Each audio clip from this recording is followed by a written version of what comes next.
पुरुषोत्तम मास महात्म कथा अध्याय 28।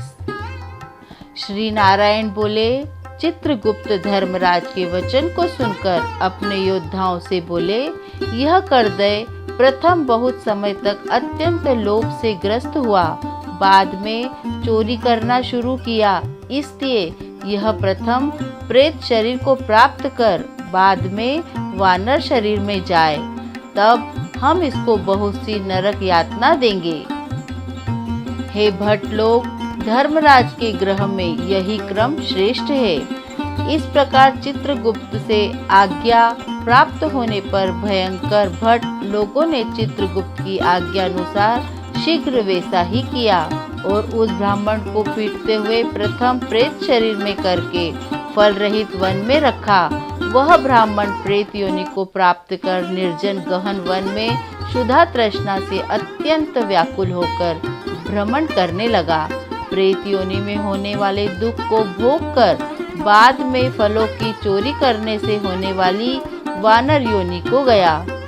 सुंदर शीतल जल और छाया तथा फल पुष्प से युक्त जम्बू खंड के मनोहर सुंदर कालोचर पर्वत पर वहाँ इंद्र से बनाया हुआ उत्तम कुंड है। मानसरोवर के समान पवित्र सत्पुरुषों से सेवित पापों का नाश करने वाला देवताओं को भी दुर्लभ मृग तीर्थ नाम से प्रसिद्ध था, जिसमें श्राद्ध करने से पितर लोग सद्गति को चले जाते हैं। वहाँ पर देवता लोग दैत्यों के भय से मृग होकर निरंतर निर्भय स्नान करने लगे। इसलिए विद्वान लोग उस कुंड को मृग तीर्थ कहते हैं। मनुष्य शरीर को प्राप्त कर वह ब्राह्मण वहाँ पर फलों के चोरी करने के पाप से प्रथम वानर शरीर को प्राप्त हुआ। नारद मुनि बोले, त्रैलोक्य को पवित्र करने वाले रमणीय मृग तीर्थ में पाप कोटि से युक्त वह दुष्ट वानर कैसे वास करता हुआ? हे नाथ, हे तपोधन, मेरे मन के संदेह को काटो, क्योंकि आपके समान गुरुजनों का अपने शिष्यों के विषय में कभी भी गोप्य नहीं होता है। सूत जी बोले, हे विप्र लोग, इस प्रकार नारद मुनि से प्रेरित होने पर अत्यंत प्रसन्न तपोनिधि नारायण भगवान नारद मुनि का सत्कार करते हुए बोले, कोई चित्रकुंडल नाम का महान वैश्य था। पतिव्रत धर्म में परायणा तारका नाम की उस वैश्य की स्त्री थी। उन दोनों ने भक्ति से पवित्र श्री पुरुषोत्तम मास का व्रत किया। जब श्री पुरुषोत्तम मास का व्रत करते उन दोनों का श्री पुरुषोत्तम मास बीत गया। अंतिम वाले दिन के आने पर स्त्री के साथ हर्ष से युक्त श्रद्धा पूर्वक चित्रकुंडल ने उद्यापन किया। पुरुषोत्तम मास के उद्यापन विधि करने के लिए वेद और वेदांग को जानने वाले गुणी स्त्री सहित ब्राह्मणों को बुलाया। हे नारद, वहाँ पर धन के लोभ से करदय भी आया। उद्यापन विधि के पूर्ण होने पर चित्रकुंडल ने बहुत बड़े दानों से उन सब पत्नीक ब्राह्मणों को प्रसन्न किया। उन समस्त ब्राह्मणों के प्रसन्न होने पर भूयसी दक्षिणा को दिया। उस दी हुई दक्षिणा से प्रसन्न अन्य सब ब्राह्मण ग्रह को गए, परंतु अत्यंत लोभी करदय उस वैश्य चित्रकुंडल के सामने रोता हुआ खड़ा हो गया और विनय से नम्र होकर गदगद वाणी से बोला, हे चित्रकुंडल, हे वैश्येश, हे भगवत भक्ति के सूर्य, आपने पुरुषोत्तम मास का व्रत विधि से अच्छी तरह किया। इस तरह पृथ्वी तल में कहीं पर किसी ने नहीं किया। आप कृतार्थ हो, सर्वदा भाग्यवान हो, जो तुमने परम भक्ति से पुरुषोत्तम भगवान का सेवन किया। तुम्हारे पिता धन्य है और तुम्हारी पतिव्रता माता धन्य है, जिन दोनों ने तुम्हारे समान हरिवल्लभ पुत्र को पैदा किया। यह पुरुषोत्तम मास धन्य से भी धन्य है, जिसके सेवन से मनुष्य इस लोक के और परलोक के फल को प्राप्त करता है। हे विशानपते, तुम्हारी इस पूजा को देखकर मैं चकित हो गया। अहो, तुमने बहुत बड़ा काम किया, इसमें कोई संदेह नहीं है। हर्ष से दूसरे ब्राह्मणों को भी बहुत सा धन दिया। हे भूरीत, भाग्यहीन, मेरे लिए कोई नहीं देते हो। इस प्रकार करदे के कहने पर चित्रकुंडल वैश्य ने करदे को धन दिया। करदे ने धन को लेकर प्रसन्नता से उसको जमीन में गाड़ दिया। वहां पर करदे ने श्री पुरुषोत्तम मास की बड़ी पूजा देखी और धन के लोभ से पुरुषोत्तम मास की प्रशंसा की। पूजा के दर्शन, महात्म से और पुरुषोत्तम भगवान की स्तुति से तथा धन का लोभ होने पर भी मृग तीर्थ को आया। सूत जी बोले, दर्शन से, स्तुति से, धन के लोभ करने से भी दुष्ट वानर को उत्तम तीर्थ का सेवन हुआ। हे द्विज लोग, श्रद्धा से आदर पूर्वक पुरुषोत्तम देव के दर्शन और स्तुति में तत्पर सपत्नीक के पुण्य का क्या कहना है। नारद मुनि बोले, हे ब्राह्मण, सुंदर वृक्षों से शोभित, सुंदर शीतल जल वाले, मनोहर घनी छाया वाले वन में उसके रहने का कारण क्या है, सो आप हमें कहिए। नारायण बोले, हे नारद, हे अनग, तुम सुनो। सुनने की इच्छा करने वाले, तुमको मैं कहूँगा। इसमें कुछ कारण है जिसके श्रवण से पापों का नाश हो जाता है। जब समस्त अर्थ और फलों के दाता दशरथ के पुत्र श्री रामचंद्र जी ने समुद्र में सेतु बांधकर दुष्ट रावण का नाश किया, उन रामचंद्र जी ने विभीषण को छोड़कर बाकी समस्त राक्षसों का वध किया, किसी को भी नहीं छोड़ा। अग्नि में परीक्षा कर सीता को ग्रहण किया।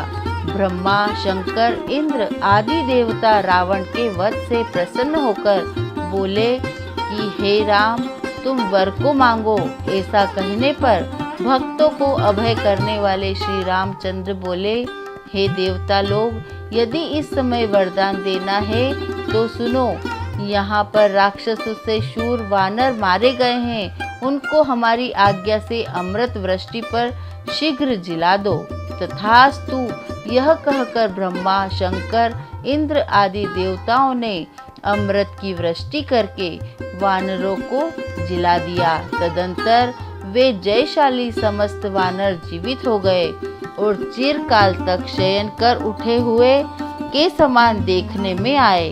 रामचंद्र चारों तरफ बैठे हुए समस्त वानरों के साथ पुष्पक विमान पर सवार होकर प्रसन्न मुख कमल वाले सपत्नीक रामचंद्र बोले, हे सुग्रीव, हे हनुमत, हे तारातज, हे जाम्बवान, वानरों के साथ आप लोगों ने मित्र का समस्त कार्य किया। आप लोग उन वानरों को आज्ञा दो जिसमें यहाँ से आप लोगों की आज्ञा पाकर वानर अपनी अपनी इच्छा अनुसार जंगलों में जाए।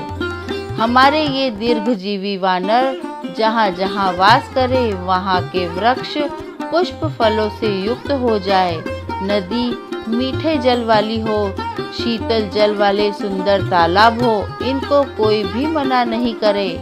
हमारी आशा से समस्त वानर जाए। इसलिए रामचंद्र के प्रभाव से वहाँ वानर जाति के लोग वास करते हैं। वहाँ वन में मीठे जल वाली नदी और सुंदर तालाब होते हैं। पुष्प पत्र से युक्त सुंदर फल वाले बहुत से वृक्ष हैं, परंतु अदृष्ट से होने वाले पूर्व जन्म के सुख दुख जहाँ जहाँ प्राणी निवास करता है वहाँ वहाँ अवश्य जाते हैं, क्योंकि बिना भोगे कर्म का नाश नहीं है। ऐसी वेद की आज्ञा है। श्री नारायण बोले, फिर वहाँ पर यह लालची वानर पर्वत के समान बढ़ता हुआ भूख प्यास से युक्त पीड़ित वन में विचरण करने लगा। उसके मुख में पित्त के प्रकोप से पीड़ा उत्पन्न हुई, जो उसका जन्म का रोग था। जिस पीड़ा से मुख के घाव से दिन रात रुधिर बहा करता है, अत्यंत पीड़ा के कारण कुछ भी भोजन नहीं कर सकता था, और वह वानर चंचलतावश वृक्षों में से उत्तम फलों को तोड़कर मुख के पास ले जाकर बहुत से फलों को जमीन में गिरा दिया करता था। वहाँ वानर पीड़ा के कारण कहीं भी एक स्थान पर बैठने में असमर्थ था। एक वृक्ष से दूसरे वृक्ष पर जाता हुआ मृत्यु को सुख देने वाला मानने लगा। किसी समय पृथ्वी पर गिर पड़ा और अत्यंत दुखित हो विलाप करने लगा। शरीर के टूट जाने से जलहीन मछली के समान तड़पता हुआ रोदन करने लगा। शीतल शरीर वाला गलित मुख वाला वह वानर भूख प्यास से पीड़ित हो गया। उसके समस्त दांत मुख रोग से पीड़ित होकर गिर गए।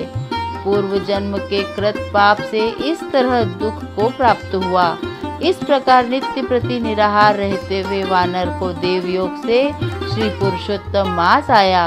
उस पुरुषोत्तम मास में भी उसी प्रकार शीतवात आदि से पीड़ित रहा। किसी समय बहुल पक्ष में गहन वन में विचरण करता हुआ प्यासा वानर कुंड के पास पहुंचने पर भी जलपान करने को समर्थ नहीं हुआ। भूख से युक्त भी चपलता से वहां ऊंचे वृक्ष के ऊपर चढ़ गया। एक वृक्ष से दूसरे वृक्ष पर जाते हुए उसके बीच में एक कुंड आ पड़ा। बहुत दिनों से निराहार शिथिल इंद्रिय और जर्जर शरीर वाला निर्बल शिथिल प्राण वाला कुंड के तट भाग में आया। इस प्रकार 10वीं तिथि से 4 दिन तक वानर को श्री पुरुषोत्तम मास में उस कुंड में लोटपोट करते बीत गए। 5वें दिन के आने पर मध्याह्न काल में उस तीर्थ में जल से भीगा शरीर वाला वानर प्राण से रहित होकर गिर गया।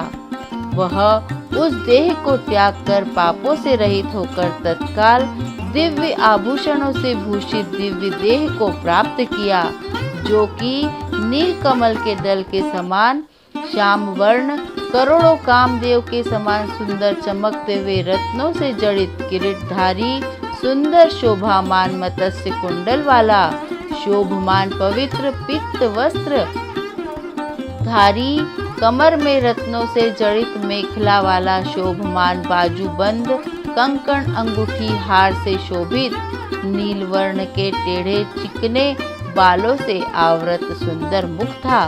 उसी समय शीघ्र वहां वैष्णवों से युक्त विमान आया। उसमें भेरी मृदंग पटह वेणु वीणा का महान शब्द हो रहा है और देवांगनाओं का नाच हो रहा है। गंधर्व के सुंदर गान हो रहे हैं और ऐसे उस विमान को महाभाग दिव्य देहधारी वानर देखकर अत्यंत विस्मित हो प्राप्त कहने लगा कि पातकी मेरे को यह सुख कैसे हुआ? यह विमान सुख बड़े पुण्यात्मा को ही होना उचित है। इसके बाद कोई देवांगना उसके ऊपर चंद्रमा के समान श्वेत छत्र को धारण करती हुई कोई 2 अप्सराएं हर्ष से उसको दोनों तरफ चामर को डुला रही है। कोई पान हाथ में लिए खड़ी है और उसके सामने अप्सराएं नाच रही है। कोई गंगा जल से भरी हुई झारी को लिए खड़ी है, कोई उसके सामने खड़ी गाने बजाने में तत्पर है। इस प्रकार उस वैभव को देखकर चित्र में बने हुए में समा निश्चल हो गया। यह क्या है? मुझ दुष्ट पातकी को किस पुण्य से यह सब प्राप्त हुआ? मेरा कुछ भी पुण्य नहीं है जिससे मैं हरि भगवान के परम पद को जाऊं। श्री नारायण बोले, इस प्रकार तर्क करते हुए करदय ने सुख का बहुत बड़ा खजाना दिव्य विमान के सामने देखकर आश्चर्य किया। बाद में हरिभट्टों ने उस करदय का हार्दिक अभिप्राय जानकर उसके सामने विनय पूर्वक हाथ जोड़कर उसके चरणों में नमस्कार कर वानर शरीर को त्यागते हुए उस करदय को सुंदर वचन कहे।